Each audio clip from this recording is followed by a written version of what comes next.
What's good, friends list? Episode 16 of the Gamecast coming at you. Because you guys wrote in with so many great questions last week, we decided to go back-to-back with party chat episodes with this week's show. So, this week, we cover what games stand out in the remaining crop of 2019 releases, including games that we think deserve some more love and those that might be getting overhyped, along with our favorite video game bosses of all times, the relevancy of the ESRB rating system in 2019, and much, much more. Plus, Blizzard has reduced the punishment on pro Hearthstone player Blitzchung for showing his support of the Hong Kong protests. But is their action almost a slap in the face? We also have a response from Blitzchung himself on the reduction, which you don't want to miss. A jam-packed show for you coming up on the Game Pass Gamecast.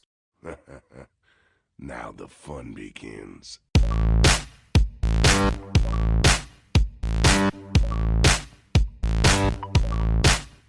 Budget. Stop! You violated the law.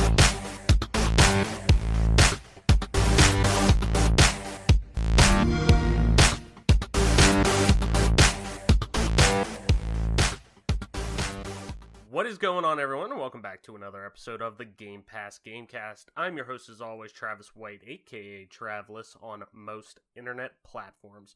Joined today by my trio. I guess trio including me, if you want to put it, but a duo that's joining me, making a trio. Fuck, I'm not good at math. Never was good at math. I'm not a fucking engineer. Anyways, joining me today, as always, Mike, Toy Soldier P-Pack, and Adam, Marshy Marsh. Boys, what's going on? Adam, what's good? How you doing? And what have you been playing? I'm doing pretty good, Travis. This week I've just been playing some more Fire Emblem. I'm still on my Blue Lions playthrough on New Game Plus. Balls deep, still scratching the itch? Absolutely. It's still good all this time later. That's basically been it for me this week. I've been bouncing back and forth between a couple of other things, but that's basically the only game I've been playing lately. What else you been going on? Like, what's been new in the life of Adam Marsh? Alexis's birthday is this week. I'm planning to make dinner. Her friends are coming over. We're gonna hang out, play some games, watch some movies. It's gonna be low key fun. Nice. But that's it? Just chilling like a villain? Just chilling. Yeah, trying to it takes a lot of time to make myself dinner in the evenings. Oh, dude, and I'm then sure. Inevitably I will spend a lot of time just zoning out on social media and stuff like that. See, that's like, I had somebody, a friend of Molly and I's, her boyfriend, who I'm very good friends with. He's the fucking best. But there'll be times where it's like, we'll be over at their house and we're playing a board game or whatever, or we're just hanging out. And I'll go and just look at my phone or whatever. I'll start, taking a scroll, as they say. And he'll be like, I'm disappointed in you. You're sitting here on your phone. And this is somebody who games a lot and is very tech savvy, and he's like, I'm disappointed. You're sitting here on your phone and blah, blah, blah. But to me, I don't have all the time in the world to when I'm doing that, it's usually because I'm just trying to get reconnected with the world because I've been at work or doing whatever for all day and haven't been able to do that. That's my one time to I'm still paying attention. I'm still being social, but yeah, fuck, I just want to look at my phone and catch up with the world. Plus I'm doing social for, the podcast or, networking or something. It's not always just me fucking sitting there on Reddit, whacking my pud.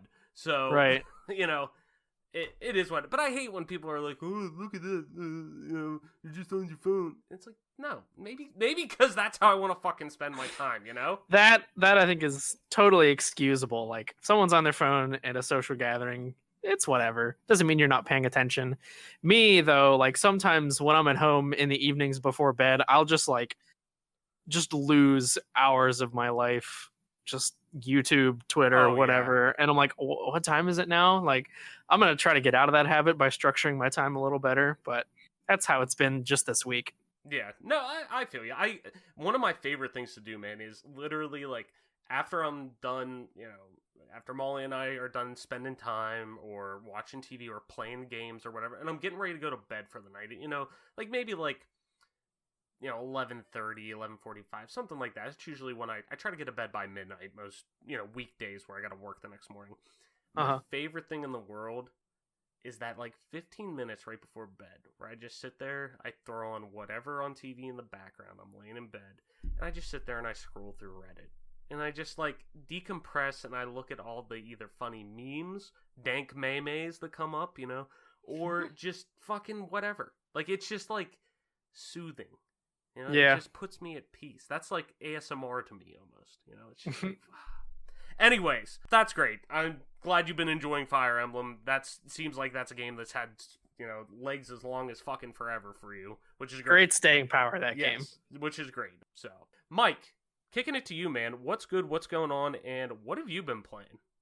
I have been playing some NHL 20 on the old Xbox. There you go. Been playing a little bit of Counter-Strike Global Offensive on the old PC. Yeah. Outside of that, just a little bit of Halo here and there, just to kind of, fill the gaps in when I'm looking for something to play and I just like get bored. Mm-hmm. I just fall back to it. So yeah, nothing too crazy. Nice, nice. Anything else going on in your life? Keeping busy with work, school, all that shit? Yeah, we're on midterm break. Like tomorrow, classes start again, so just kind of enjoying the break. But we had midterms right before break, so it's kind of brutal. So Yeah. it's kind of enjoying the time off or whatever. No, I feel you. I mean, you gotta enjoy that little downtime you do get here and there. You know, it's Right. it is what it is. But yeah, on my end, it's not. I've been kind of what I like to call gaming ADD, where I just bounce from game to game because I know I have this weird thing that's like, I talked about it last week on the show where it's like, I know that the next big game I'm probably going to dive into is The Outer Worlds. Like, that's just probably I know that's going to be the next, like, game that I'm like, this is the only thing I'm playing for a while. I'm right there with you. Or at least, you know, hey, this is the next game that I know this is the only game I'm going to play till I beat, probably. You know, over the course of a week or two or whatever it may be. But at the same time, too, I also know that there's, like, a bunch of games that I want to fucking play that are coming out on the 25th. Outside of just The Outer Worlds, the Medieval remake that's coming out. I'm probably not going to play that day one. I'm going to obviously play Outer Worlds. On top of that, too, I mean, I do have interest in the new Modern Warfare that's coming out. I think there's a lot of reasons. There's a lot of, like, how do I want to say it? Indecisiveness around, I think, the hype of this game. There's a lot of people who are like, hey, this looks awesome. This is exactly what I want out of Call of Duty. It feels almost like a soft reboot in a way of how they're approaching this game. It's very boots on the ground. It's very rooted in, I mean, they have two ex-Naughty Dog narrative writers that are taking on this game and are putting a very big single-player focus on it. Plus, two, they came out recently saying, I believe it was like a day or two ago, saying that they're not doing any kind of loot box structure or any kind of microtransaction structure for getting skins or whatever. At least right off the bat, they want people to go out there, just enjoy the game, play the single player campaign, then go into multiplayer. Very traditional style that we aren't used to seeing in 2019 gaming. But I have interest in that. I'm not going to get that day one. That's like a, you know, hey, a Black Friday sale or something like that I'll probably end up picking that. Because, like, I was thinking about that, too. I was like, there's a couple games that I'm, like, throughout the year that I've been like, that's a game that is, like, a fringe, like, you know, 7 to 8 that I'm like, I want to play it, I want to try it, but there's other games I'd rather spend a full price on. If I'm going to buy a full price game, I'll wait till Black Friday or something like that. There's a big Right. sale. Control's one of those that I know is good and I know I want to play it, but if I can get it for $20 or $30 on Black Friday, I'd much rather do that. Same with Days Gone on PS4. Modern Warfare is probably going to be that same deal if it's $30 on Black Friday, which usually Call of Duties end up being like half off, it seems like, on Black Friday. So I'll probably, you know, maybe bite the bullet and get it then, no pun intended. But outside of that, I've been just kind of bouncing around. I did pop in tonight's, like, it's nice. I've had this, like, my fiance's out in Cleveland at a concert, so I have, like, the night free. Like, it's weird. I don't have any, like, obligations. It was nice to come home, make dinner, and then just sit there and actually, like, sit down and play video games uninterrupted for, like, 2 hours. Like, it was weird. I was like, holy fuck, like, it's a weekday and, like, I'm actually able to sit down and fucking do this, you know? So it was nice. I played a little bit of AC Odyssey. It was one of those things like, let me just, you know, scroll through, see what I find. That I'm like, fuck it, I'll jump back into that. And it's so many reasons why that game still has legs for me that I never finished it, but it's been one of those that if I want to scratch a little bit of an open world action RPG itch, I always jump into that. But outside of that, it's just been kind of a holding pattern for, the next couple weeks. Well, really, actually, by the time this episode drops, a week until Outer Worlds, and then, diving into that. Really, really excited. But naturally, it's a super, super busy weekend at work whenever that drops, as every game that I ever want to play that weekend is always the fucking worst for work. So that's just how it goes. Shout out to college athletics. So naturally, it's always like that. So, but it's one of those things that I will for sure just carve out time. I will make time because I'm just really excited about that game, and it looks really great. I've kind of gone media blackout on it too, so I'm interested in seeing how it kind of pans out, and I'm sure we'll get review scores and reviews embargoes lifted here relatively soon. And yeah, I think I saw IGN had a video that was like, you can see the first 20 minutes of the game. Mm-hmm. And for a second, I was like hovering over, like thinking about it. But yeah, I also decided not to watch it. I kind of want to go in as blind as possible. Yeah, and I've seen like the announcement and the cinematic trailers, but nothing beyond that. Right, and I'm the same way. I've watched a tiny bit of gameplay that they put out, but at the same time, I'm like you. I actually kind of have a big problem with that, and we'll start to get into the show after this, but I kind of have a big problem with the preview events that will go out to some of the larger publications and media outlets that are like, check out the first 15 minutes of the game, or check out the first 20 minutes of the game. Like, from my perspective, I look at it, I'm like, who the fuck would want to do that?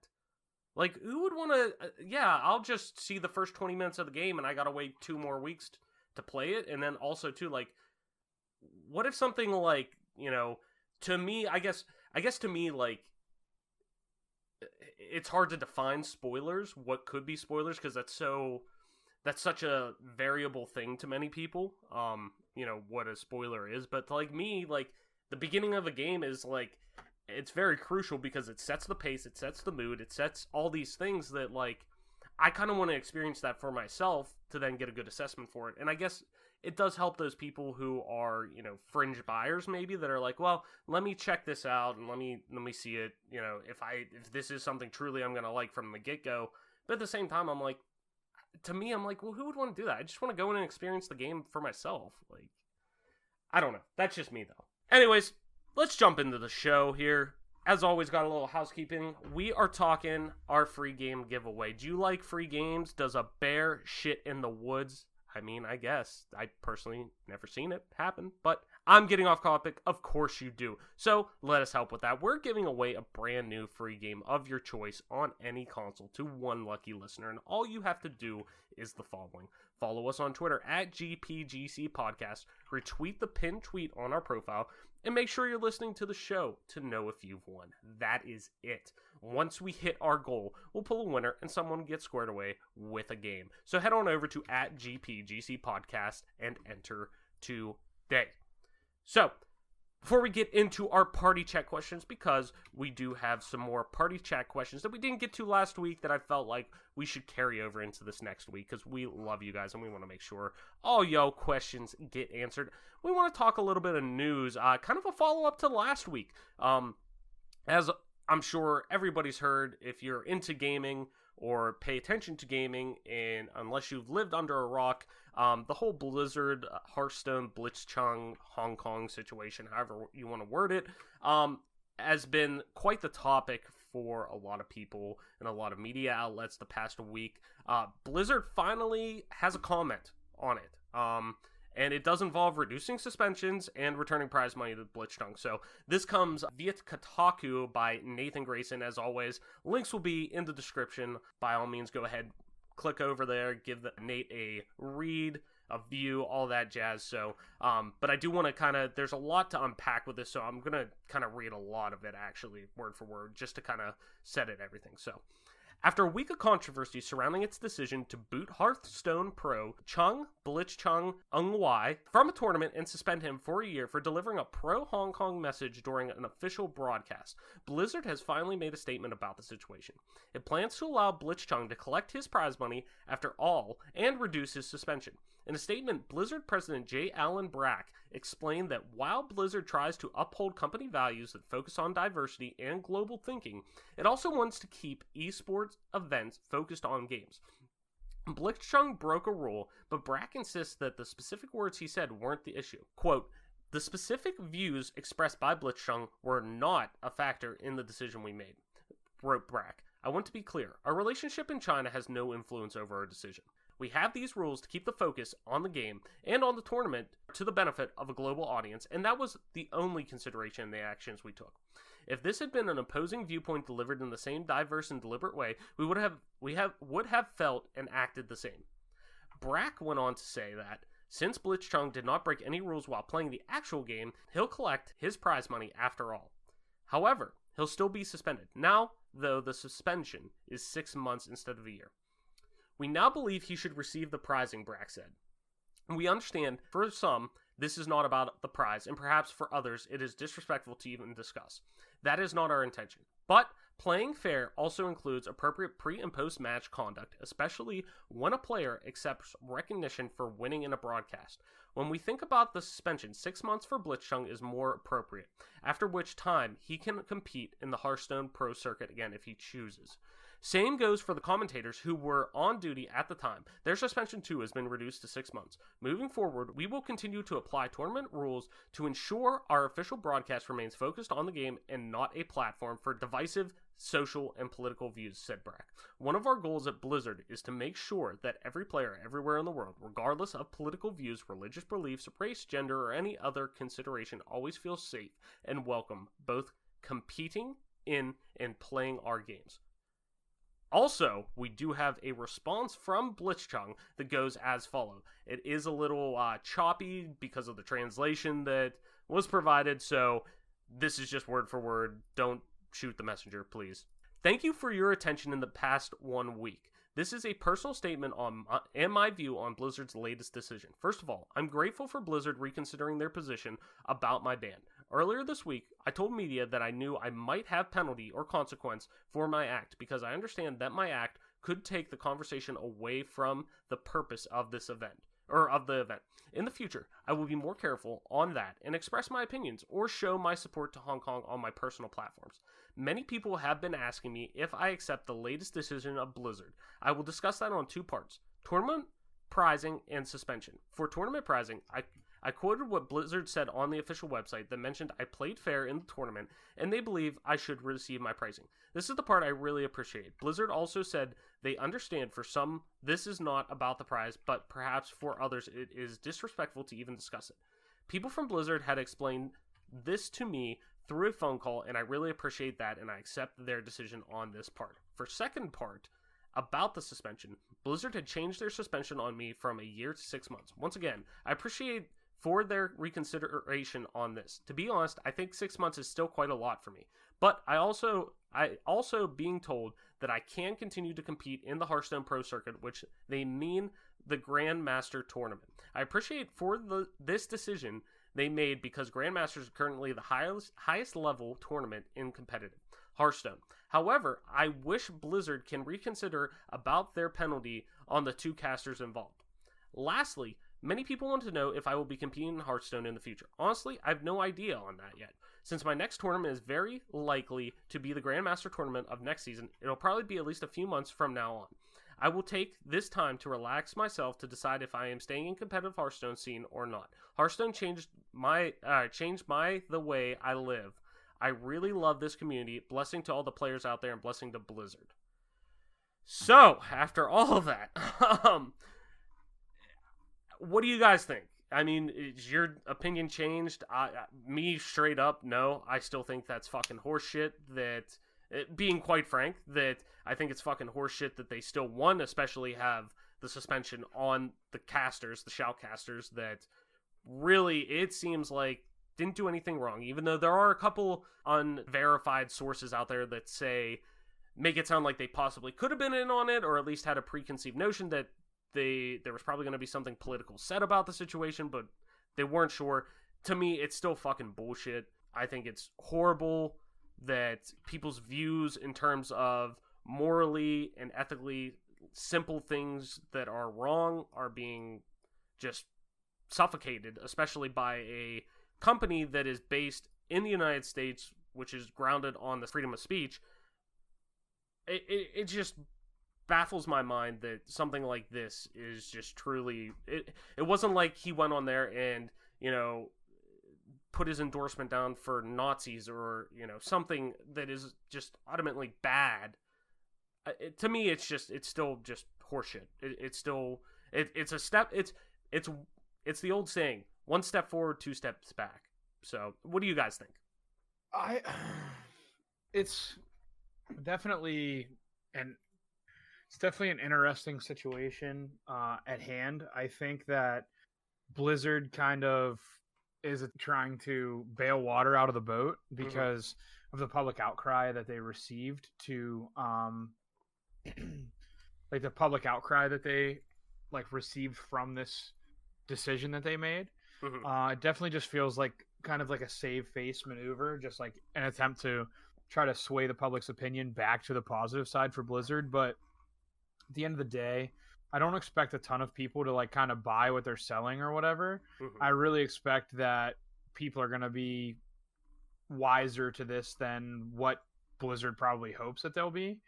So yeah, I mean, I don't see this as anything more than just we're just trying to save face. Other than that, have a good day. I'm really curious to see how this transfers and what the reaction will be at BlizzCon in a week or two. I mean, it seems like to me it's just a dumpster fire waiting to happen. I think I read somewhere that they also canceled one of their launch events. I think it was going to be a launch event for Overwatch on Switch. Yeah, I did see that as well. I mean, that's yeah, it's an uncomfortable time for them. And I read sometime after we recorded the episode that there were even employee protests from within Blizzard. So they're having a real one right now. They definitely know they messed up, and they're going to be feeling the effects for a couple of... I mean, I don't even know how long, at least through to BlizzCon. I don't think people are going to have that short of a memory. But yeah, it's a step in the right direction, at least, that they're reinstating his Blitzchunk's prize money. They're reducing his ban, but it's still... They're still standing by their decision. They're just reducing the sentence, essentially, which to me says, you're still a mistake. But I don't think... It's just hypocritical. I mean, if you look at their official response, they're saying, "Oh, we don't want to. We believe in people having basically the freedom of speech and the freedom to have a voice and express their views, unless and then they basically say unless it hurts, it messes with our foreign money that we're getting in." I mean, it's in the statement they give. It just it's just that's why I say it's one step forward, two steps back. Though you literally will say, hey, we want everyone to have a voice here at Blizzard, and we respect everyone's opinions on, what they're saying and blah, blah, blah, but don't say it. But say it. We want you to have that voice, but don't say it. Some voices are more equal than others. Right. Yeah. Thank you. Yes. It's just mind-boggling that, one, that statement, what they said with how contradicting it was to its own self, made it past, I'm sure, multiple lawyers and multiple PR members. Yeah. The statement reads like something that's kind of been designed by committee. Right. And it's, yes. It seems like, it's almost like a movie that was written and directed by 6 different people. So, to me, it just baffles me. That the whole thing also opened up a great big can of worms of this is not an isolated incident. Plenty of not just game companies, but just, corporations worldwide have a lot of history of doing this kind of stuff. I mean, you look at Apple's relationships with their Foxconn, their working conditions and stuff like that. You've got Disney. I mean, nobody's hands are clean. This kind of just directed me to learn more about all those other things. Oh, same here. I mean, I had a small inclination of what was going on, a very bite-sized view of it, but it did make me want to, actually look into this and see what the fuck's going on, because there's so much smoke that there has to be some kind of big-ass fire behind it.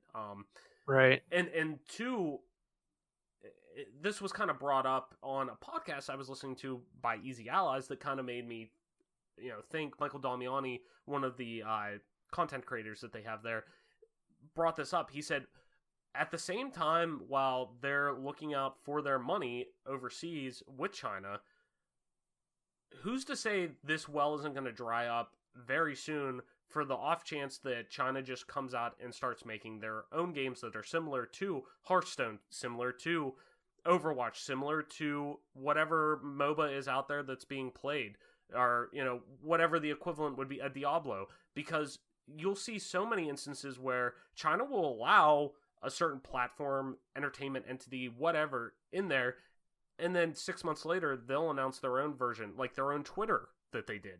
Things Right. like that, where they just said, oh, well, we could just, we're done with you. We see how the pie's made. Now we're just going to start our own bakery. Right. They'll just have a domestic company that's Right. So why more would we- willing to toe the party line. And Yeah, where we can literally set our own boundaries of what can and can't be said, or the views that are said, instead of dealing with you guys and worrying about you saying something that doesn't align with us. Fuck you. We're done. We'll do our own thing. honestly, I this might sound weird, but maybe that would be a good thing for global media. Like if it didn't have to, because this is what I talked about last episode. Like, if global media has to censor itself for China's sensitivities, and some of that stuff is just cultural. Like, did you know that depicting skeletons and the undead in China is like really taboo? I didn't That until doesn't shock me. just a week or two ago. It's just a thing. There's the more like don't talk about the government stuff that's more sinister, I guess, than just cultural. But if global media didn't have to censor itself for the Chinese market, then I guess the conclusion I was coming to with that sentence isn't exactly what I wanted it to be. It'd be like, oh, well, we wouldn't have to worry about catering to a Chinese viewpoint. And like, maybe that's not a bad thing, not a good thing. I don't know. No, I get what you're saying. Global media is good. Like, stuff should be as inclusive as possible, but there's kind of this tolerance paradox where if you become tolerant of the intolerant positions, you suddenly make it a lot worse for everyone else. Yeah, and at what point do you just say, you know what, fine, do whatever the fuck you want. Like, you guys do your thing then. That's fine. Like, yeah. Because, I mean, Blizzard, let's put it this way. As, as staggering as it is to think, well, you'd be cutting off 1/3 of the population, basically, from, being able to buy your games, possibly. At the same time, though, Blizzard's still going to make money hand over foot in the US, in Europe, in, all 99%. The rest of Asia. The rest of Asia, yes, where their games are fucking huge. And PC gaming is such a, staple, especially in Europe and other Asian countries as well. Like, to me, it's just, at what point do you just say, you know what, fine, do whatever the fuck you want. You guys do that, we're pulling out. Like, it's just such a big ball of wax. But to me, just to kind of put a cap on this, at least my standpoint, it's great that they at least were open to eating a little bit of crow and being like, you know what, we do need to reassess this. But at the same time, like, what the fuck, man? Like, you're just contradicting yourself and being hypocritical in your own statement. But at the same time, like, I'm sure Brack putting this out in his mind knows this still isn't right. Like, but, hey, got to protect our bottom line. And we're seeing it now with the NBA. And LeBron actually, let me pull it up here. I got it right here. He actually said with the whole NBA situation, they were over there promoting the league this past week during all this fucking shitstorm that's going on. And then tweets, my team in this league just went through a difficult week. I think people need to understand what a tweet or statement can do to others. And I believe nobody stopped and considered what would happen. Could have waited a week to send it. So basically he was saying, man, why were things said about China while we were over there promoting the league, trying to get more money out of China into our pockets? How dare you? Why would you do that? Thinking emoji. Yeah, just not the best statement to put out, especially with somebody who has let me check 43.8 million followers on Twitter. Just not the best personal thing. I love LeBron. I think he's the best basketball player in the world, and one of the best athletes in the world, but just not the best thing to say. Just should have reconsidered that. But anywho, like I said, didn't want to stick on this too long. Just want to give an update on the whole Blitzchung situation because it is quite interesting and involving, and just to me it boggles my mind that the freedom of speech that our freedom of speech is being opposed or being condensed, I guess, and muffled by a U.S. company because of a foreign entity. It just seems wrong to me personally. But anyways, moving on before we get into our party chat, just one, I actually wanted to, this was interesting that kind of popped up over the last couple of days. 343 community manager John Junzik, I believe, Junyzsek. It's just not a good look right now for me with last names and me and pronouncing them. I think we pronounce it like Unishek because his hat on Twitter is Unishek. Okay, Unishek. The guy we're talking about. Yep, that has to be him. So 343 community manager John, what is it, PPAC? Unishek.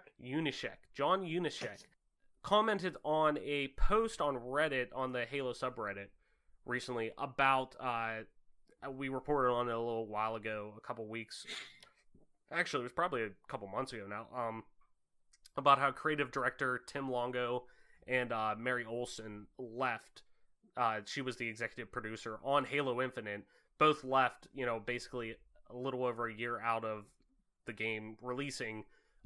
Just kind of raised a lot of questions about the state of the game and whatnot. And somebody posted on the subreddit for Halo, kind of asking, what the hell happened and this and that.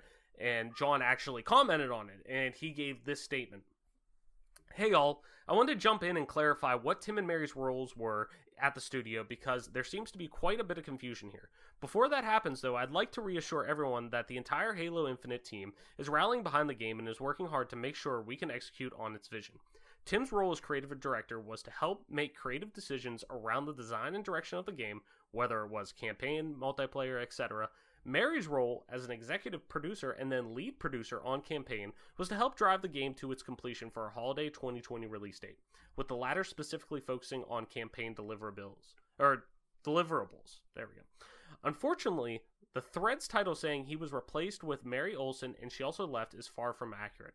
It implies that Mary took over creative control of the entire game, didn't like what she saw, and then decided to leave. If that's what actually happened, I could totally understand getting worried. But this just isn't the case, as she was a lead producer and not a new creative director. Producers at our studio support designers, engineers, artists, etc. by helping each of them track and hit deliverables. They also ensure the people they support are not overwhelmed with too much work and have all the tools and information needed to hit their deadlines. To put it simply, producers are the ones tasked with making sure the studio is always moving forward. Even our community team has a producer to ensure we're tracking our deliverables, blogs, social media posts, flighting emails, and whatever pops up in between. So in the TLDR, kind of on that, just was, title was super misleading, there is no creative dilemma inside the studio, and there's no writing on the walls.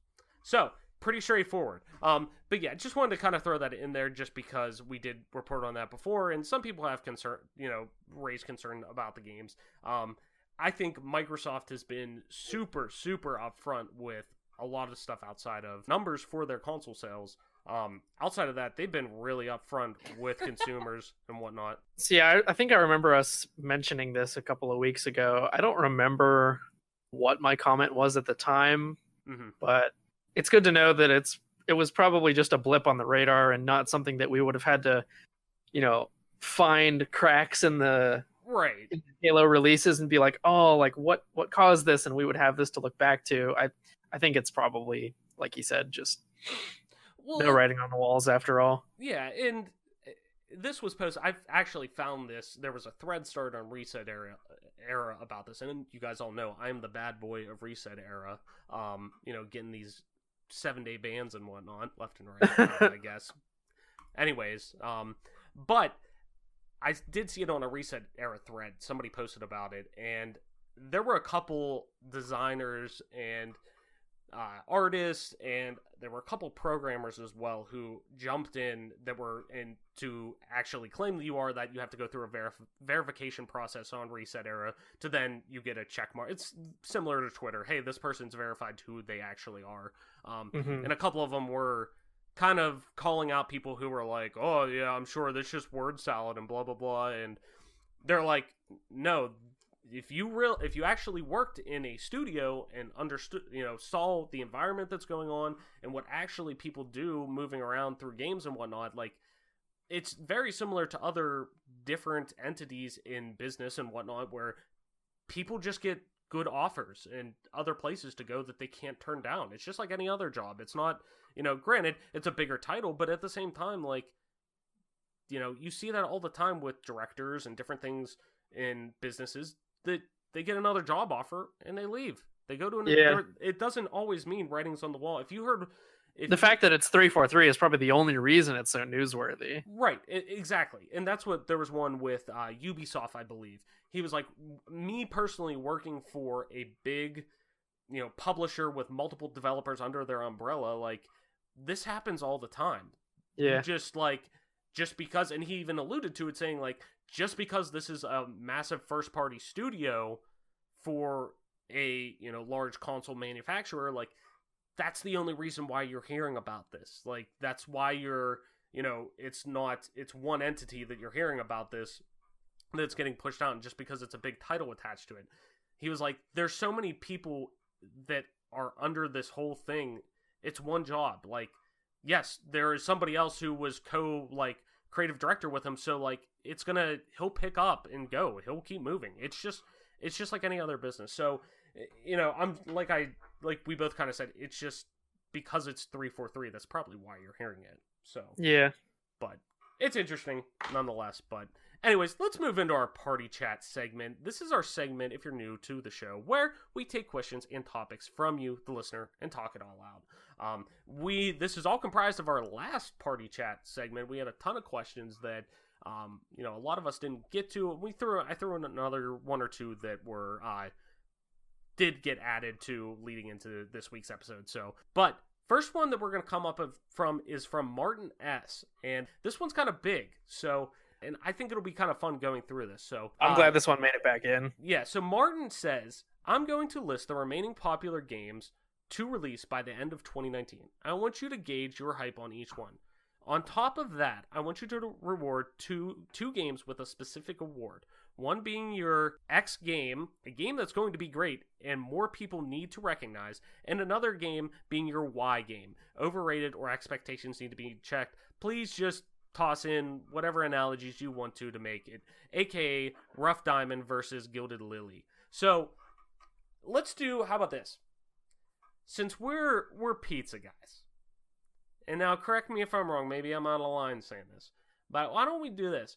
I want you to give me, we're going to go through the list, and he provided a link basically right from Game Informer that shows all the bigger releases coming out, and I kind of went through and, cherry picked a lot of them that are the big titles that a lot of people are thinking of, and a few smaller ones that I think, are kind of on our radars as well. But let's do one being your barbecue pizza. That's a pizza that is great, but not everybody always thinks about it. It's always like, oh, let's get the pepperoni. Oh, let's get the meat lovers. Like, a barbecue pizza is a specialty pizza, but it's one that really, I think, goes under the radar. And another, let's do your pineapple pizza, which I don't care who you are. This is just my opinion, but it's overrated, and the expectations need to be put in check. No Hawaiian pizza. Get that. No. Get that out of there. So, does that work for you guys? Yes. Works for me. All right. So, let's dive into it here. Let me pull up the list. All right, let's go from, we're recording on the 15th. So, let's start with the 15th. Let's go from there. So, first one, I guess this is more for Adam, and sticking in line with our Blizzard talk here. We got Overwatch coming on Switch today. And we also have The Witcher 3 Wild Hunt getting its Switch port. Either of those games do anything for you? Not so much. Overwatch especially, like I've never had stellar experiences with online games on the Switch. Mhm. And for both of these being like current gen titles, I don't honestly know what performance and graphical fidelity is like on those two games on the Switch. Mhm. So I feel like hype for me is definitely very low there. I've Yeah. played Overwatch on PC. It's okay. It's definitely not like it's not a game that I spend a lot of time on or enjoy greatly. It's Yeah. fun to just hop in with you guys and Kyle and just like, play some pubs for a little while. Right. But Oh, for sure. And it is nice to see, once again, big popular titles coming to the Switch, albeit much later than, I'm sure a lot of people wanted, but yeah, I think it's great for people who didn't get the opportunity to play these on other platforms.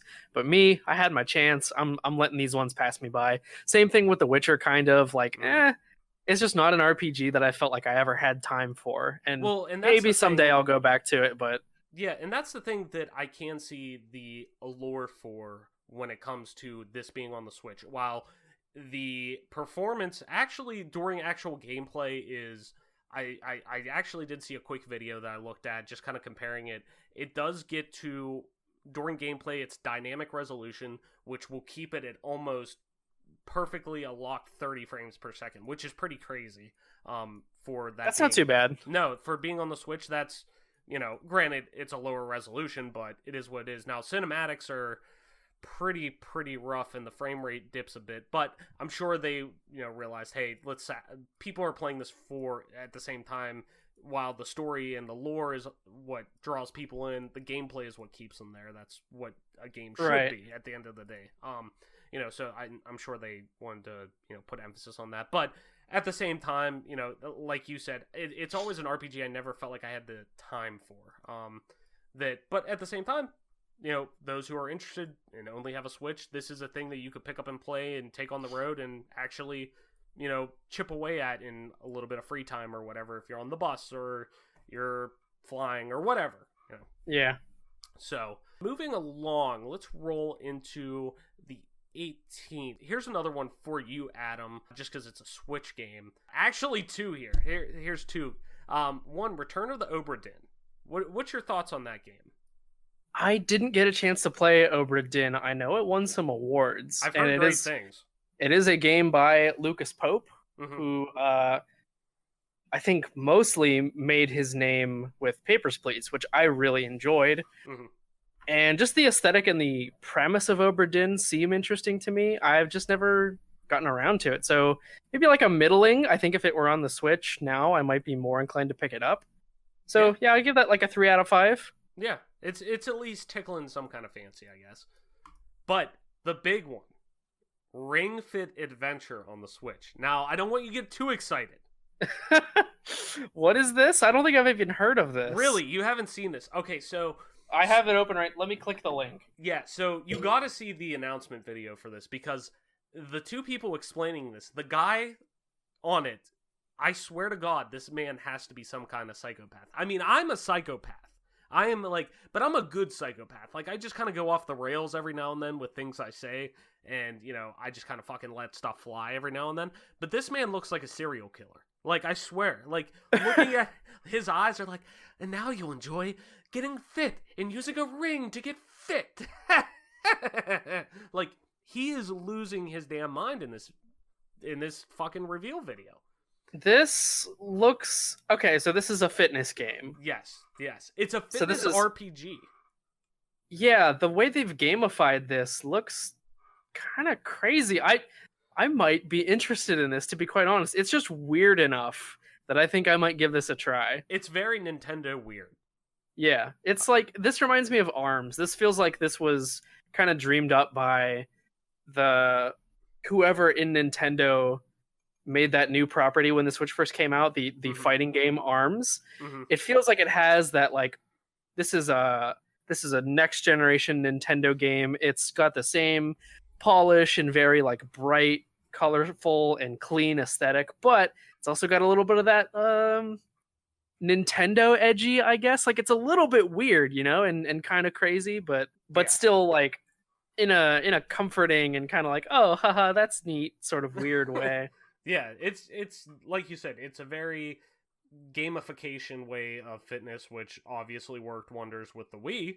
And I'm sure Hell, I would give this a try. I would say my hype for this is like middling, like 3, maybe even 3.5 out of 5. To be honest, if I really if I really wanted to try to get somewhat fit and I wasn't a, lifetime member of Team Fat, like I would give it a try, because at least like I'm scratching 2 itches that I'd want.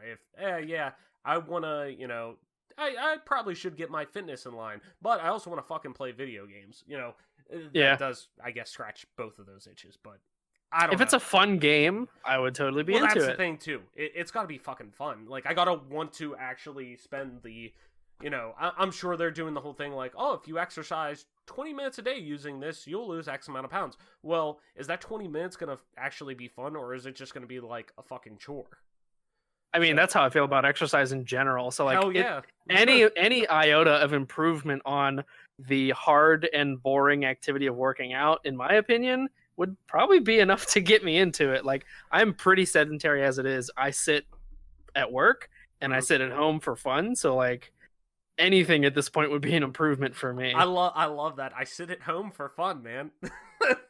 That's okay. I don't mean I enjoy simply sitting and doing nothing else. I'm agreeing with you. I'm right there with you. I don't want to fucking do anything after I'm done with work. Yeah. But yeah, I'm the same way. I'm not like, one of those lunatics like P-Pack who loves going to the gym and working out, More power to you. Yes, more power. And I mean that in a good way. I wish I could fucking get like that. So, anyways, let's move on. Let's head into the big day of the month, October 25th. This is when we're going to see a lot of our big games launched. This includes Modern Warfare, Call of Duty Modern Warfare, the soft reboot, really, of the franchise, I guess, if you want to say that. The Pineapple Pizza. That's your pineapple pizza, right off the rip. Actually, no. Go ahead. Continue the games, and I'll let you know. Okay. All right. Sit it. Yeah. Let it fester for a minute. Then we got the Medieval remake, which is the classic PS1 title. I'm actually really excited for that. And also to the big one that we keep talking about, The Outer Worlds. That would be my barbecue pizza if it wasn't such a big ticket release, but I think it has about as much attention as it needs. Yeah. Well, at the same time, though, too, like you're saying, it is a big ticket release, but I feel like it is going to be overshadowed by like a major AAA title like Call of Duty. I don't think it's going to. If it was truly an actual like Microsoft exclusive, like it's kind of being pushed as a little bit, but if the announcement of this, would have kind of been pushed back till post, or at least post a little bit more the Obsidian signing to Microsoft, yeah, and this would have actually turned out to be just a Microsoft exclusive, and Microsoft would have been dumping even more money into promotion with it and whatnot, I think we'd see a little more buzz around it. And not that it's getting bad press or anything like that. Tons of people are excited for it. I just think that having a game like Call of Duty, this mammoth franchise, coming out the same day as you on the same exact platforms as you, just is going to kind of, maybe overshadow that a little bit. But so I wouldn't think it's like crazy to call this a barbecue pizza. Where, hey, maybe try to show some of the people who are traditionally like, oh yeah, I'm just going to pick up the Call of Duty. Well, this game's coming out too. Maybe it isn't your thing, but at least check it out. Like, let me show you a video of it. To me, I'm right there with you. I'm really tempted to give this my barbecue pizza, but there's one game that's coming out in a little bit that we're going to touch on that I want to give it to. But I am very, very excited for this. Mike, what are your opinions on these three? Specifically, I guess COD, because you were throwing around a possible pineapple pizza. You can't pineapple pizza with the crossplay opportunities with this game, being able to play very true on different platforms with friends from different platforms. It's just, I'm predicting it's going to be an absolute disaster for like the first few days of the game. It's just not going to work. Which I would almost bet every single dollar I had to my name that this game's going to fail at launch because it's going to be too hard with the coding, but I'm sure they'll remedy it and they'll fix it. The other two games, I don't really care. I don't have a PS4, so Medieval, It was kind of on the PlayStation 1, so Ooh. Yeah, it was It's- well. It was it's one a of those straight-up like poo pizza. it was one of those late '90s, early 2000s franchises that were very mascot platformer. You were like a little skeleton, and you ran around and stuff. Yeah. That's But cool. But I did play the demo. They put a demo out of it. It plays. oh, is this 1998 again? We're Yes. playing demo discs. Fuck yeah, dude! I went to Pizza Dude, Hut. PlayStation Underground. Yeah, you bitch. Anyways, Okay. Reggie's back in the game doing Pizza Hut video game marketing. into my veins. Anyways, but I played the demo of it on PS4. It actually plays pretty fucking good comparative to the old fucking PS1 version with when you're playing with the fucking D-pad. Like, I'm sure it has to be better than Yeah, that. and That's like the worst commercial ever. and the Or humor worst of commercial, the worst controller. Sorry. yes, very true. It definitely was that the PS1 controller minus the analog sticks was fucking buns. I mean, it Pre was DualShock. pre DualShock, pre fucking dual sticks was buns. But the humor of the game actually like holds up pretty well. Like, it's about this knight that dies in battle, and he's viewed as like the savior who helped slay this evil wizard and blah blah blah, when in reality he was like the first person killed and was just Yeah. fucking like sniper arrowed with like right off the bat. And like they basically are like, he comes back to life to redeem himself, and people just like talk shit on them the whole time. They're like, we're just gonna tell people that you were a coward and you got shit on right off the bat, so you have to like fucking go and basically like redeem yourself by like hiding the truth, basically, or by making yourself a hero this time around. So Yeah. it's funny. The humor is kind of, it's kind of witty and quippy, but that for me, it's hard to say. Like, it kind of is what it is. It's a $30 game. It's not going to be that deep. So, it's not a barbecue pizza for me, but it's definitely not a pineapple. I'll play it eventually. But so moving along here, as we head into the end of the month, one big Switch title, Luigi's Mansion 3. Adam, does that do anything for you? I'm not even sure if I'm gonna play it, to be quite honest. I've never played any of the other Luigi's Mansion games. I haven't either. I'm not. That doesn't really have like a, if you want to even call it a nostalgia one. I played the 3DS one a little bit just because like I got it in a like buy two get one free sale, and I was like, oh fuck it, I'll try it. It's free. Yeah. And it wasn't bad. It's just not Luigi's Mansion. The original, from what I understand, was pretty much everything a glorified tech demo for the GameCube. Like, it was like 2 or 3 hours long. It wasn't that, it was good, but it wasn't that involved, that it wasn't worth $60-$50, whatever it was at that time. So I don't really have the nostalgic like love for that franchise, so I'm kind of right there with you. I may not even play it, if it goes on sale, which Nintendo Get games never pineappled, do. bro. That Get might be, you know pineappled. what? That might be my, you know what? Yeah, that's gonna be my pineapple. That's gonna be my pineapple. Let's just call it how we sees it. Yeah, you know what? We all know that there's a plethora of pineapples coming out this holiday season. There's a lot of pineapples. Overwatch Switch, pineapple. Overwatch Anywhere is a pineapple. Come on, dude. You're talking about The Witcher 3. The Witcher 3 on Switch, bro. Like, okay, that's pretty cool for the Switch people. Maybe they'll want to play Witcher on that, but to me, it's a pineapple. Everything else is pretty pineapple-y besides Modern Warfare. Meh, okay. The Resident Evil's coming to Switch. Like, basically, it's just like adding everyone else's backlog or like backlog catalog of games to Switch like 8 years later, which is like cool. Switch is like, you'll be able to play it on the go, which is pretty cool. So like that whole concept kind of saves most of these ports from being pineapples.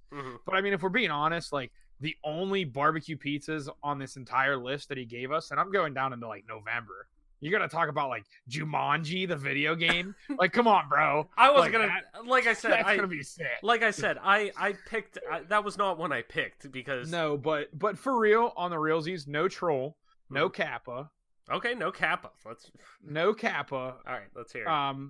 Age of Empires Definitive Edition. That's my barbecue. And I see down here to be announced, I'm getting trolled. Warcraft 3 Reforged listed under that. I saw that down there, and I was like triggered. Like, okay, that's gonna be a barbecue when it comes out, but because it's Blizzard, it's now pineapple. Yeah, let's roll into November then, real quick. We'll kind of go through some of these. To me, the games that stick out here are Mario and Sonic, the Olympic Games, Tokyo 2020. Come on. No, yeah, hard pass on that. Red Dead coming to PC. That'd be Barbecue. Cool. That's gonna be your barbecue. That's a barbecue. That's sure. a barbecue. Wait, am I only allowed to pick one barbecue? Because if I'm only allowed to pick one, I'm picking AOE that's the 2 thing. definitive. You're only picking two. These are two awards. Okay, AOE 2 definitive is a barbecue. November 14th. But Red Dead 2 on November 5th is like that classic pepperoni bacon combo or pepperoni sausage, whichever side of that you live on, like the kind of like the meat lovery pizza. Yeah, that'd have to be that. Yeah, no, for sure, and that is a big thing. I mean, this is the first time Red Dead in general is coming to PC, and like this has been a long thing that PC gamers have wanted. They've been like, okay, that's cool, GTA, whatever, but like, where the fuck is Red Dead? Like how hasn't Rockstar who's been a very big like PC game supporter forever? I mean, they've always ported and brought their games to PC, and that's where you see Grand Theft Auto continuously thriving is on PC, PS4, Xbox. Like it really thrives on PC too. I mean, once the PC community got it, you see all the mods, you see everything. Like Red Dead 2, for how beautiful that fucking game is going to be off the charts whenever people get to play it in 4K 60 on their fucking like dope ass rigs. Like that's big. That's going to be a really. What about whenever the people can mod it? That too. Yeah. You know, so you may get to see Sadie Adler naked. I don't know. You know, shout out to the neckbeards out there are going to make that happen. So for me, I'd have to say my barbecue. I almost said Death Stranding, but that's already hyped up as much as it is. That's just going to be a fucking weird ass game, and I'm all for it. I'd say Star Wars Jedi Fallen Order. That's my barbecue. And for the reason that it hasn't been shown off very well. All the like public showings outside of the latest trailer they put out haven't emphasized what the game actually is. But from once they do, like from the times they have shown what the actual game is and like not kind of skirting around it, it's been awesome. It's very I don't want to say Dark Souls-esque, but the combat is very you focus on the movement, the fluidity of how you're going to fight these people with your lightsaber, with your force powers, and it also kind of meshes some Metroidvania aspects in there where you'll get certain abilities and whatnot, and you'll get to go back and access certain areas that you couldn't before, and exploration is there. You're going to different planets and whatnot. Like, I'm a Star Wars junkie, so maybe, that's why it kind of pulls me in already, but I'm all for this game. I wish more people were for this game. I think it just had a bad showing and a bad reveal, but it's continuously started to look better. So I'm all for this game. That's my barbecue right off the bat. But yeah, my fucking pineapple pizza is Luigi's Mansion 3. Adam, what about yeah, I just gotta, twist the knife a little bit, I guess. But Adam, what's yours looking like here? My personal pineapple is probably Red Dead coming to PC. Really? Wow. Ooh. I know you guys really enjoyed that game, but I never could finish it. I couldn't bring myself to. I think I had a lot of the same complaints that most people did. Well, Mike, if I remember correctly, you didn't necessarily enjoy it comparative, especially to the first one. Yeah, I mean, it's a lot better than GTA, which is what 100%. everyone faps over Rockstar for. But I mean, GTA is like hot dog water compared to Red Dead being like what's your ribeye, like quality grade A ribeye. What's your chocolate starfish? Is any chocolate other starfish game Rockstar makes that's not Red Dead? Would chocolate starfish be good? I don't know. You'll have to ask someone who enjoys that. Fred Durst, I guess, yeah. There are some of those out there who might, but I'm not. But no, Red Dead 2 was fun. It was just like, it felt like a lot of the main quest, like when you like donated to the gang, like you were the only one putting in like a lot of money. Like everyone else was like, what $1. Yeah, dude, John Marston would John fucking Marston's throw in found like a squirrel. yeah, you'd see John Found a squirrel with scurvy, donated it. I'd be dumping in $200 at a pop. Like I'm like rolling in dough. I'm like I'm giving everything in there. Then you'd see fucking John Marston. Well, I got 3 pennies and a peanut. Like, what in the hell? Here's a used sock. The game. Like, That was the only part of the game that I didn't really like. I mean, which is basically the main part of the game, but I mean, it felt overall, very it's still tacked pretty on. enjoyable. Like that Yeah. whole like camp setting, like it's cool. Like it plays into the narrative of them being on the move and Dutch's gang like centered around there. But at the same time, it's like it just felt tacked on. It's like every fucking big budget game from last gen that had a multiplayer. Like most of them just felt tacked on. Like, oh, we can't just let this great single player game stand on its own. No, let's throw in some shitty fucking multiplayer thrown in on there. Like from Fear. Yeah, it's like dude, what the fuck? Like, why would you? Like the game's cool, the concept's cool for the single player. Throw it out there for $40 and people are gonna buy it. No, gotta give that. We gotta keep people in our ecosystem. People will come here to. I want Fear to be the game they play. I want Fear to be their Fortnite. Like, are you high? But no, I mean, Red Dead 2, like, if we're being real, it kind of felt like they were making it, and then GTA 5 Online took off, and they just kind of were like, they put, like, a stop on everything else while they made that. It was the last gen game. And then, like, 8 years later, they're like, oh, yeah, we have this game that's almost done. Let's just polish it off like a turd and throw it out there. Yeah, I mean, realistically speaking. It's very much, it felt like a last gen game. Like you were playing a last gen game. It felt clunky at times, but for me, like I love a slow burn narrative, so I was all in on, the story that they were telling. And it was very much it's similar to The Last of Us, not in impact, but in terms of, hey, there's no decision at the end that you get to make. Like there's no, if we're playing it and I ask you, oh, well, I got the good ending. Well, I got the, semi-good ending, the bad ending, whatever. There's no bridge. Did you pick the red, blue, or green at the end of Mass Effect 3? Right, exactly. That it's no, like, Rockstar wrote a narrative.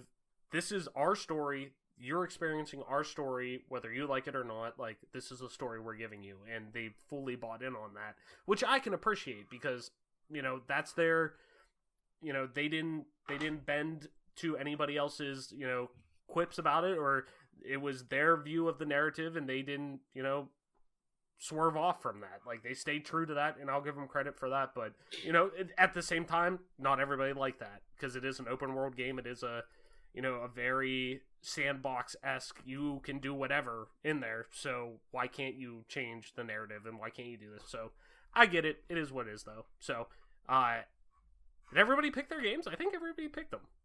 So I don't know if I've ever picked a barbecue pizza. Oh shit! I don't no, think... no, you didn't. Go ahead. Adam doesn't even like barbecue pizza, so let's. I cater to do. Adam. No, I do. Red Dead 2 was my pineapple. I think it succeeded in what it was trying to do. It just did not work on me personally. Mm-hmm. My barbecue pizza. I've actually discovered this while I was browsing through here. I have a feeling I know what it is, but go ahead. Go ahead and give me your guess because you might be right. Pokemon Shield and Sword. Nah, that one's Commander like Keen for iOS and Android. I don't even know what that is. No. What was it? What was it at Mike? Commander Keen for iOS and Android. Commander fucking Keen. We used to play it at Josh Lucas's house back. Yeah, in the day. Bethesda's making that. Oh my god, yeah, that was an old like Apogee id game, pre Castle Wolfenstein era. Yep. No, my barbecue pizza. I've just discovered this game, and I think it's pretty under the radar right now, which is why I think it deserves a little more attention. Mm-hmm. It's GTFO. GTFO. What is GTFO? So let me read the Game Informer article that's linked in the I see it in the You're page telling me here. to get the fuck out. Okay. We got. Oh, here it is. Oh, it actually looks kind of sick now that I see Left it. 4 Dead and Payday fans should keep an eye on GTFO. It looks to be a co-op survival shooter. Mm-hmm. That riffs on the tension and team play. I'm quoting from the Game Informer now. Riffs on the tension and team play sensibilities of the cult favorite Left 4 Dead franchise.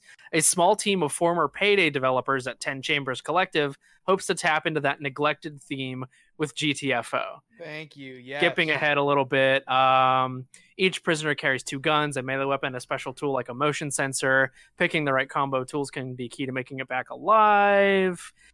Creatures extend visible tendrils into the atmosphere, hoping to pick up movement. Once they sense someone, they let out a cry to let the enemies know where you're at. It's like you're kind of like fighting hordes in the way that you did in Left 4 Dead, but it's less direct. I think there was like an AI director in Left 4 Dead that like kept it at a certain kind of pacing. Like the game was dynamically paced. This looks like it's going to be more kind of responsive and reactive to how you play.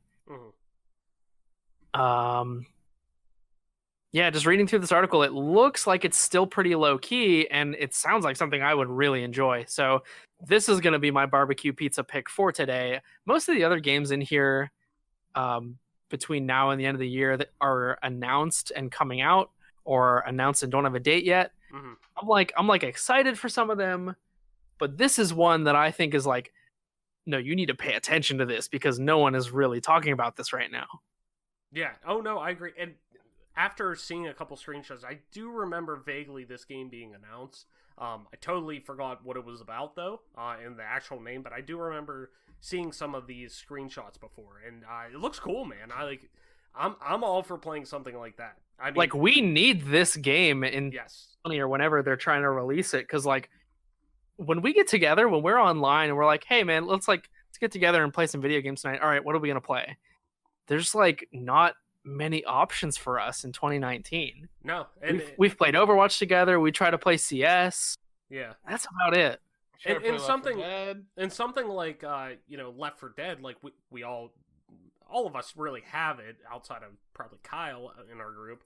But yeah, this is something, a game like that is very much similar to almost, and obviously not in the same like genre, but Overwatch, where like you have specific roles that you could play, and you may not be the most versed, FPS gamer in the world, or like Kyle, let's say for example, who's relatively new to PC gaming. He could still play an important role in that game and still have fun while doing it.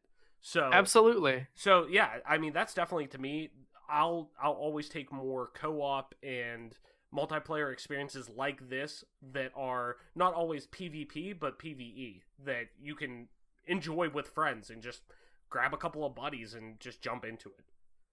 So, yeah, I can't wait to. I'm gonna go see if the developers have any like social media or anything and follow that. Nice. So I think that puts a cap on that question. Let's move into our next one. Next one comes from Popular Sloth. Rarely do we hear about adversity being a pro in gaming outside of the Souls series, but I think bosses can make or break a game at times. And in parentheses, he says, Mike, I know you can agree with this due to your love of Ninja Gaiden. With that said, what's your favorite boss fight of all time and why? Mike, what do you think, man? I feel like almost like it's a cop-out staying with Ninja Gaiden when he references that game in the question, but he primed you. Yeah, he did. He primed me up, if you will. I think the final battle for Ninja Gaiden, spoiler alert, like at the end of the game, you kind of have to face 3 bosses, and the third boss happens to be kind of like a very huge plot twist, and it's very difficult. It's a very difficult fight, but it's super rewarding. It's not one of those fights that's impossible. He has patterns.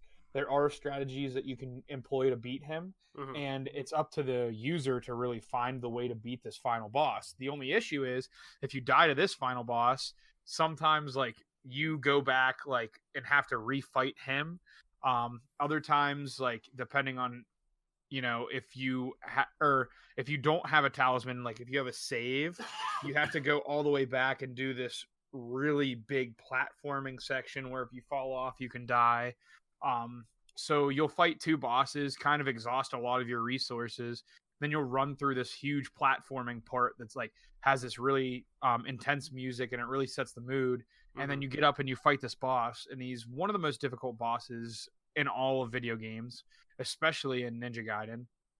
There are some good strategies to employ that the speedrunning community uses, but as like by and large, the random commoner that's going to go and play this game that's just like playing it to enjoy it is, I mean, let's be real. In the year 2019, most gamers probably aren't going to make it this far to the game unless you really started to enjoy it and it becomes like a thing of pride, like a goal for you to hit to make you a proud person to beat this game, because it's just so punishing and it's so difficult that most people are just going to say piss on it. But if you make it the whole way to the end and you fight this guy and it's really hard, you finally defeat him, and it makes you feel this sense of euphoria because you finally beat the game that you've endured. Because if it's your first playthrough, you're probably going to log somewhere in the neighborhood of, like, depending on what difficulty you play on. If you do go down a Ninja Dog, it gets a little bit easier, but without, like, going down a Ninja Dog, without any walkthroughs or anything teaching you how to play the game, basically, you're probably looking at like 21 hours, I would guess. Like, if you were just, like, by yourself, just, like, trying to grind through this game and you had no clue what the hell you were doing. So at the end of this 21-hour journey, you have this final boss fight that just culminates, is the culmination of all this hard work and dedication you put into beating this game. And then you finally beat him and you get somewhat satisfying ending for the game. And it winds up linking into Ninja Gaiden 2, but not really. But it's a great boss fight. And I think that if you do get to enjoy the game, if you get to play the game and you get that far, it's definitely very rewarding to finally beat the game. And I'll give an honorable mention to the ending of Gears of War 1 when you fight General Rom on the trains, like on the moving trains. I'll give that an honorable mention for, like, really good boss fights. Nice. Adam, what do you think, man? I've been turning this one over in my head for a little while. I don't know if I have a definitive answer just yet, but one that came to mind was the Nihil-anth from Half-Life 1. That was one that felt like it was at least a good culmination of everything you had done up until that point. There was, like, for a first-person game, you do an awful lot of platforming in Half-Life 1. There was a fair bit of platforming in that boss fight. You could use a lot of your... In fact, you could use almost any of them. Some of them were more effective than others, but you had the opportunity to use some of the more advanced techniques like the Tau cannon and, like, launching yourself with it, because you had to catapult yourself up into the air and get above his head to shoot down into his head. And he would shoot these, like, green orbs that would teleport you into a different room, and they would heat seek you. It's tough. I don't know if you can really call it a boss fight, but I'm gonna go with it. Now that I've Left 4 Dead on the mind, the tank in a game of Left 4 Dead, even though you might fight several tanks in a given run, or it's not like a hugely anticipated boss fight. I still always enjoyed, like, when you heard that the tank was coming, it was always, you knew it was going to be a tense moment, and you had to, like, pull everyone together and, like, who has the Molotov, who can throw it, and, like, keep them away from us, and you had to, like, instantly coordinate with your team to try to take this thing down, or else you knew it was going to be a party wipe. I'll never forget the one time we were playing No Mercy. Rip Bill. I can't remember if it was just like a couch co-op game of us, Mike, or if we were playing versus. Okay. Couch co-op. We were playing No Mercy. We were at the final stage, and it was like the last tank on the roof of the hospital. The final stands of the final of Left 4 Dead are really good, but continue. Yeah, they are really good. So it was like at the end of the last stand on the top of the hospital in the No Mercy campaign, and the tank comes, and we're, like, trying to get to the helicopter. 2 of us make it there, 3 of us make it there, and then we're like, why aren't we leaving? Why isn't the ending cutscene playing? We're done. And it turns out that the AI playing Bill is still, like, out on the helipad, like, burning through magazines, like, go, go. He was, like, trying to be a hero, like, go on without me. And he just wouldn't get on the helicopter. And the fucking tank shows up and just spanks him off of the hospital roof. Like, there's, like, 3 tanks coming because as you play it, like, more and more just keep coming. And yeah. You see one run up to Bill and hit him, and he just flies, like, 300 yards off the roof. He dies, and we just take off the helicopter. Yeah, as soon as his character dies, we just take off, like, oh, okay, I guess we're not taking Bill. And then right at the beginning of like the cutscenes at the end, it says "in loving memory of Bill." Poor Bill. He got a rough deal. He shouldn't have been a hero. He should have just gotten on He the could have helicopter. survived 100 times. R.I. fucking P. Bill. If nothing more than just for how memorable that was, I gotta say, Left 4 Dead tanks. Yeah. See, I was thinking about this. Not that he was extremely difficult or anything, but I fucking love, and I always have, just because it's going to be my favorite game of all time till I die, but I think the way that Ganondorf and Ganon were set up at the end of Ocarina of Time are perfect.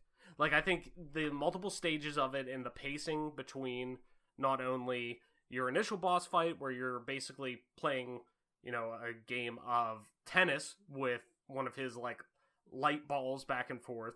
Yeah. With Ganondorf, is really good. But then also, to the time, the, like, palate cleanser that you get of racing to get out of the falling castle, to then, at the end, where you fight Ganon in his true form, which was really pretty groundbreaking at the time for being able to use, you know, the 3D like targeting basically on his tail and whatnot. Like, it was very groundbreaking. And even they talked about at one point, they in development, they wanted to try for that boss battle to have you actually scale Ganon and get on top of him to actually kill him and, you know, deliver blows to him with like weak points, kind of like Shadow of the Colossus. But they just said it was too advanced at that time. They couldn't really get it to work out, and the physics of it just didn't work very well. But I always thought that was really good. It wasn't necessarily overtly hard or difficult, but I thought the design of it was really well, and I always will think that game just continues to inspire me creatively for a multitude of reasons. But I was thinking that I think, what was the game? I just had it on the tip of my tongue. I think like the boss battle, like one of the most enjoyable boss battles ever was the Ganondorf fight that you have in the Forest Temple in Ocarina of Time. The Phantom Ganon that kind of teases the end. Yeah. See, like, a lot of the games that stand out to me, just as I've gotten older, I've become more drawn to, you know, narrative experiences. A lot of them don't have overtly difficult bosses, but they're all designed well, that play well into the story that they're trying to tell. Like God of War's final boss, it ties into the story so well that it isn't like, it's tough, but it's not like pulling your hair out tough. It's not a Dark Souls boss. Yeah. Which I've never, like a Souls game, I've come to the conclusion that it's just, they're not for me. I don't enjoy getting repeatedly shit on left and right, and it's just, they're just not games for me. But, you know, different strokes, different folks. But I do think God of War's up there. The ending to Uncharted 4, the final boss, it's basically like a QTE in a way, but it's done really well, that it takes some skill to it. It's not a simple QTE. But I'd probably have to say, overall, from a design aspect, I think Ocarina of Time just stands out to me. There was another one that it's on the tip of my tongue, but I can't remember it. BioShock? No, see, I didn't like BioShock's ending personally. Like, it just, I didn't like the design of the boss was pretty good, but I felt like BioShock kind of blew its load halfway through. Like, have you finished BioShock, Adam? I have, yeah. Okay, so you know what I'm talking about. Like, the reveal, the turn that happens in there. Yeah. It's great. Like, you're like, oh, shit, that's a great plot twist. That's great how that turns out. But, and I'm saying this because I know Mike hasn't played it before, and I know he's showed interest in possibly playing it. It's great, but I just felt like for the rest of the game, then I'm like, well, I know what happens, and nothing's really going to top that. And even the boss battle at the end was kind of like predictable in a way. I don't know. It just didn't, and maybe I'm looking at it through the wrong lens, as we're looking at, you know, boss battles that should be difficult, or, you know, then improve the game. But yeah, it was, it was a good game though, still at the end of the day. So, Moving along here. Next question. Next comes from Chase G. While the all-digital future of gaming has a multitude of positives to it, what are some of the cons with moving away from physical media on a more permanent basis, specifically when it pertains to streaming? Excellent work, mates. Keep it up. Oi, governor! Me thinking of this question whenever I was, kind of pulling all the questions and putting the run of show together, the biggest thing that sticks out to me when it comes to the streaming future that we're going to get with Stadia, what we're going to get with even Project xCloud that's coming out on the Xbox side, like, the thing that really stands out to me is that I don't think people are really thinking about are so many of people's, not only do so many people's ISPs, ISPs, like, throttle your internet, but at the same time, there's data caps. And people are going to go over data caps super fucking quick whenever it comes to streaming, because there's so much data that's being streamed when it comes to doing game streaming like Stadia, where you're sending just multiple gigabytes of data, like, on the reg, just to be able to get a game to play for an hour. Like, to me, people are going to fly over data caps, like, very soon, and there's going to be some tough decisions that people are going to have to make here, on both sides of the plate. But to me, I just keep thinking of, like, well, I think people are going to be in for a rude awakening. One, like, 90, maybe not 90, but like 75% of this, like, the US, like, the data side, the speeds aren't there for internet, for the mass, like, populace to be able to stream at the level I think they're going to expect, at least on a consistent level. Like, internet speeds just aren't there yet, but, like, widespread. And even internet access in general isn't there completely yet. It's, we live in an area that's okay, but it's not good. Like, Kyle lives in, a pretty dense metropolitan area of Philadelphia. Like, he has gig internet. Like, he doesn't have to worry about much. It's pretty damn great there. Where we're getting, at best, maybe 100. I get like 150 down and like 5 up. Right, yes, exactly. And that's kind of what I have too. Like, it's just not going to be, we're going to get okay experiences, but that's even like, 150 down's great, but also too, you have to take into consideration you're only doing 5 up. Like, for streaming, that's not going to be great. Like, it's just going to hinder a lot of things. It's not like streaming a movie. What do you guys think? I think I kind of already gave sentiment about this, but like in previous podcasts. But basically, my biggest concern is releasing garbage games and using, like, the update system to kind of, like, patch your bullshit that you send out is a huge concern of me, because obviously, we talked about when you released original Xbox games, we talked about it last pod when, games go gold. When games went gold before, like, there was no changes being made to those games. Once it goes gold, that's it. Like, you could release these little patches online because it was original Xbox and not a lot of people had the best internet. So you could release little patches, but you couldn't, like, overhaul the game. And I feel like devs are going to, like, pump games out that maybe aren't that great, and then try to, like, just rely on, like, a day one 8 gig patch to fix the bullshit. And to me, it's just so sad. Like, you, like, do a midnight release, you download the game, you started at midnight, and then it's like, oh, by the way, you have a 35 gig patch that you have to download that's going to take 40 minutes because everyone and their brother's trying to download it. So now you're sitting here for even longer on a game you paid for that you wanted to play right at midnight, which, like, when we did the midnight releases, it was a little bit of a drive to get home and everything. So I probably wouldn't kick it in until 12:40, but still, like, I'd get to play the game. Whereas now it's like, hurry up, everybody download it, everybody pre-download. Oh, night of release. Oh, there's an update and it's big. So that's my biggest concern with it. Not so much, I already basically use everything digitally, so it's really convenient for me to shop online and just download things. But I do understand the trepidations, and I do understand the concern. Living in a little bit of a rural area, I understand the concern that people have with making this move to all digital, and it definitely is concerning, and it's something to pay attention to as a consumer, as a gamer, as a citizen of this country. You just have to be kind of concerned with where we're going in the terms of rural versus city, because we're not going to get political on the pod and everything, but it's one of the reasons like everyone just kind of has their eye open to what people are saying about the electoral college and popular sovereignty and all this other stuff. Like, it's kind of a concern that everything's being catered to people who live in cities, when the people that live in cities that get those experiences it's such a diverse group of people that span this country that, like, someone living in Kansas that has an Xbox One isn't going to want to stream every freaking game, because they're not, like, their ISP, their little podunk ISP is not going to be able to handle it. And it's definitely concerning.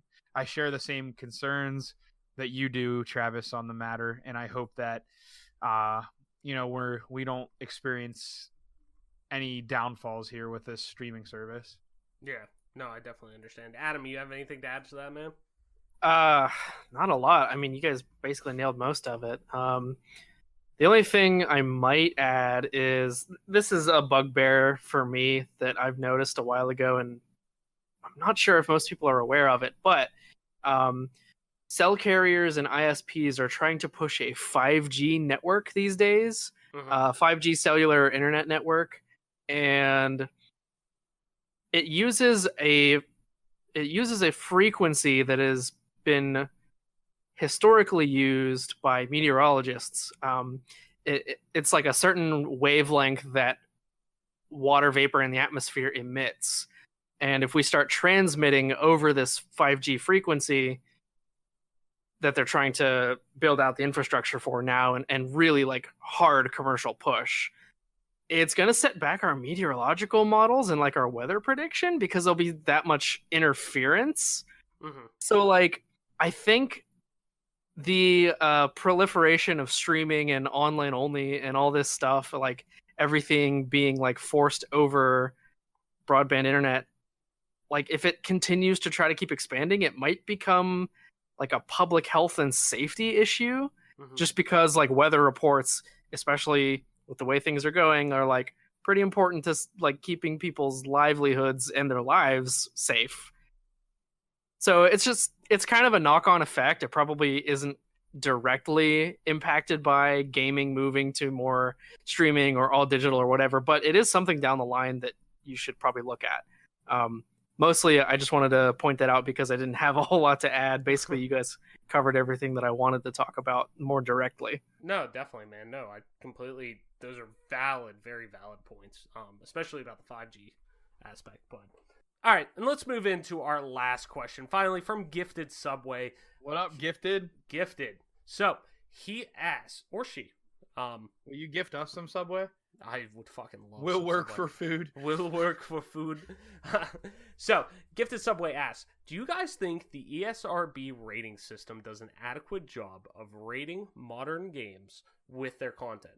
As many other entertainment mediums, movies, music, etc., have seen changes in the maturity of the content that is released, and the more quote-unquote liberal approach, liberal I'm sure meaning like just not politically, but what's being allowed. We are not a political podcast. Yes. We will not be getting into politics on said podcast. Yes.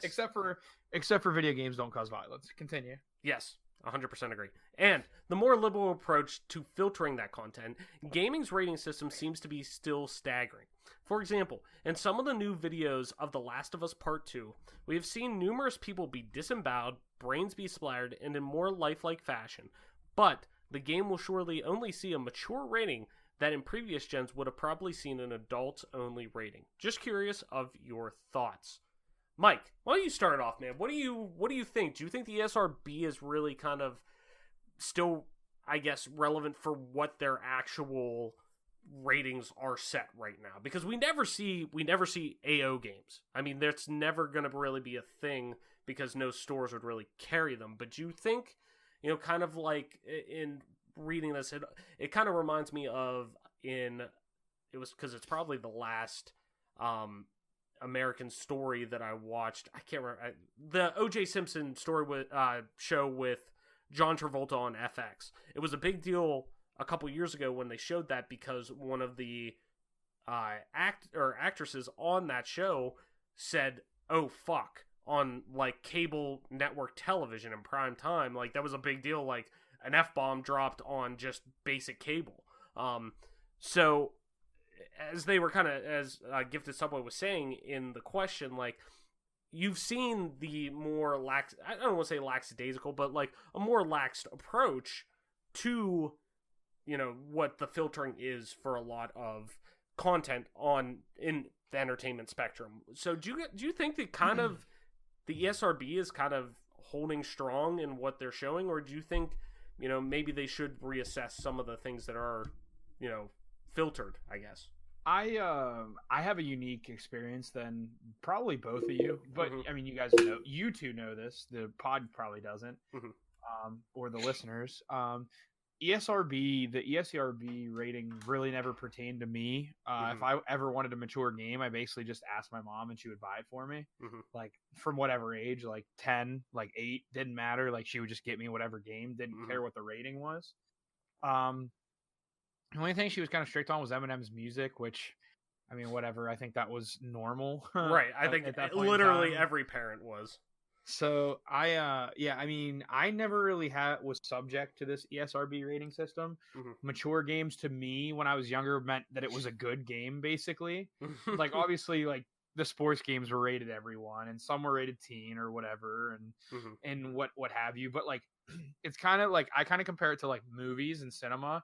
Like usually when a movie gets like a PG-13 rating or and it's supposed to be, whether it's a thriller or whatever, you already kind of shitty. Like it's gonna just be like not that great of a movie, right? It's kind of the same way with ESRB rating, in my opinion. Well, yeah, no, that's an interesting thought though. Like that, you do see. Yeah, I mean, think about like all the PG-13 movies were like, or all the movies that you saw a trailer for and you were like, this movie's gonna be sick, and then it comes out with a rating and you see it's PG-13 and you're just like, Well, you see that too. Like think about even like recently with Joker, like people were ecstatic because it was getting an R rating, because to me that showed that, the approach they wanted to take was dark, gritty, but a more grounded approach of, what somebody who was suffering from mental illness, what happened when they were pushed to their limit on their worst day and they finally snapped. Where I'm sure Todd Phillips said, listen, what we want to do with this, what our vision, we can't pull any punches with this. Like a PG-13 rating, I'm not cutting and hindering the vision we have for this film, because it won't be as impactful with that rating. We need to not have a restrictions on what we can and can't do for the most part, outside of a NC-17 or whatever. That having that R, to an extent, I agree with what you're saying. But it's like knowing that a game didn't have necessarily an age restriction on for the story they're trying to tell gave them much more freedom, I'm sure, when designing a narrative or whatever you're doing in this game that you had to worry about. You kind of hear it with, as you guys, as Mike, I know you were a fan of the Attitude Era of wrestling back in the day, and being a fan of Stone Cold Steve Austin. I've listened to his podcast a couple of times, and he talks about there's a reason for these guys bleeding every now and then, because sometimes it helped convey a story, the match they were trying, like the story in the match they were trying to do. Like he talks about him wrestling Bret Hart back in the day, the match that kind of launched him to like superstardom, people loving him bleeding while he's in like a sharpshooter, and him not tapping out, and that shot of blood just going down his face, he's like, that just showed so much emotion, so much. It painted, it was that a picture's worth 1,000 words, and that picture is worth 1,000 words because it showed so many things and so many angles of what was going on, that if that wouldn't, he's like, I truly don't believe it would be as impactful if that blood wasn't on there. So you get what I'm saying? Like there's so much that with the restriction of an age, demographic, I guess, that you're putting on your content, that if you do put that on there, some visions can be, altered, not in a good way. Yeah, I know, for sure. And the other addition I was going to make, because you basically, round up my argument in a really complete way, if you will, The only other thing I was going to say about the SRB rating as a whole is it's easy to circumvent. Like, you can just make your date of birth whatever you want it to be on these systems. True. And like, basically, like, unless your parents are, I guess there are a lot of helicopter parents, if you will, nowadays that are kind of keeping up on what their kid's doing. Mhm. But by and large, like, you can circumvent and just say that you're 18 and get these games like through ESRB or through online or whatever. Mhm. So I think it's definitely something that's just like kind of gone by the wayside with its seriousness, if you will. Right. And yeah, I mean, I just basically think like if a game gets an M rating, it's going to be pretty good because they have the freedom to use whatever language they want, basically. Mhm. They have the freedom to use whatever art style they want, basically. Again, like, without getting so insane that it has to be adults only. Like, basically, like you said with the new Joker movie, it just gives you that creative freedom that people are looking for, that Mhm. they can just, they don't have hindrances when they want to create their game. So, Adam, what's your take on the SRB rating? Just speaking to the original question, I don't know if it was touched on yet, but the fact that like we've had advances in graphical fidelity, I don't think really has much bearing on what ratings games get. The comparison was made between like how games might have used to get a mature rating, or sorry, how games previously would have gotten an adult only rating that now gets a mature rating with gratuitous violence, disembowelment, brain splattered, and all that. I don't know if that's true. I feel like violence and gore and blood have always been violence and gore and blood, and whatever threshold the ESRB has set for what separates mature from adults only, I feel like that's always been about sexual content. Mhm. And like just because the graphical fidelity has advanced doesn't necessarily mean that the rating needs to advance. It's kind of just apples to apples. I don't have a whole lot to add to the discussion, just that it's a system that for basically any other kind of industry or ecosystem, I don't know if self-regulation really works because you tend to see abuses. But in this case, I think it's pretty good. Like the SRB thing, what we have going as an alternative to government oversight, I think it's working out pretty well. Yeah. No, I totally agree. I think for the most part, it's pretty spot on. But it is an interesting topic that Gifted Subway kind of brings up with The Last of Us Part 2. That's, I mean, obviously one of my most anticipated games coming out within the next year, in this gen, really. But he or she does have a point that, it is very graphic. The first gameplay reveal they did for that last year at E3, when the last time PlayStation was there, it did show somebody being literally cut open, a man reaching in there and pulling out his bowels while he's hanging himself. Like, it's very, there's a difference between, it wasn't necessarily like torture porn, but it was very realistic due to, one, the graphical fidelity that's going on, but also two, it's just that was more taboo because that's a level of violence that we didn't see, but that is what this game is based around now. The first game, the creative director Neil Druckmann said the first game was about, what would you do for somebody you loved? So the game was based around love, where this one is based around hate. What would you do to the people who hurt the person you loved? What would you be pushed to do? So, it seems like that is just going to be fitting in with the theme, and it's fitting in. It's effective to what the story is trying to tell. So to me, it's still fine for the most part, but it is interesting to think about. I've never really actually thought about it until it was brought up. So guys, I think that's going to put a bow on this week's episode. I'm thinking next week we'll probably end up getting back to a game, but I like doing these party chats, and it gives us the flexibility to kind of, talk to our community and what's going on, and kind of talk about some current topics and whatnot. And there's always the news, I know the Blitzchung stuff kind of came back up again, and, we definitely want to talk about that. But, I do really enjoy doing these party chat episodes. So, guys, where can people find you? Adam, where can people on these internets, the interwebs, find you? You can find me in them inner tubes on Twitter at AC Marshy. That's AC _Marshy. There you go. And Mike, where can people find you? Where the Bluebird calls at TOYSXLDIER on Xbox Live, LL Toy Soldier LL, and on Twitch at MP_Toy Soldier.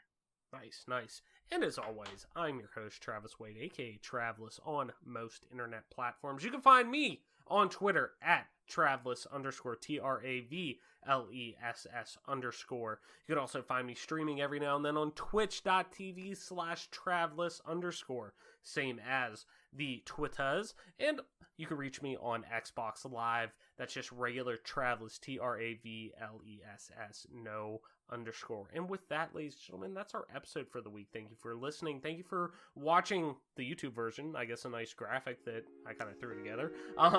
But more importantly, thank you for being a part of this growing community. Game on, and we will see you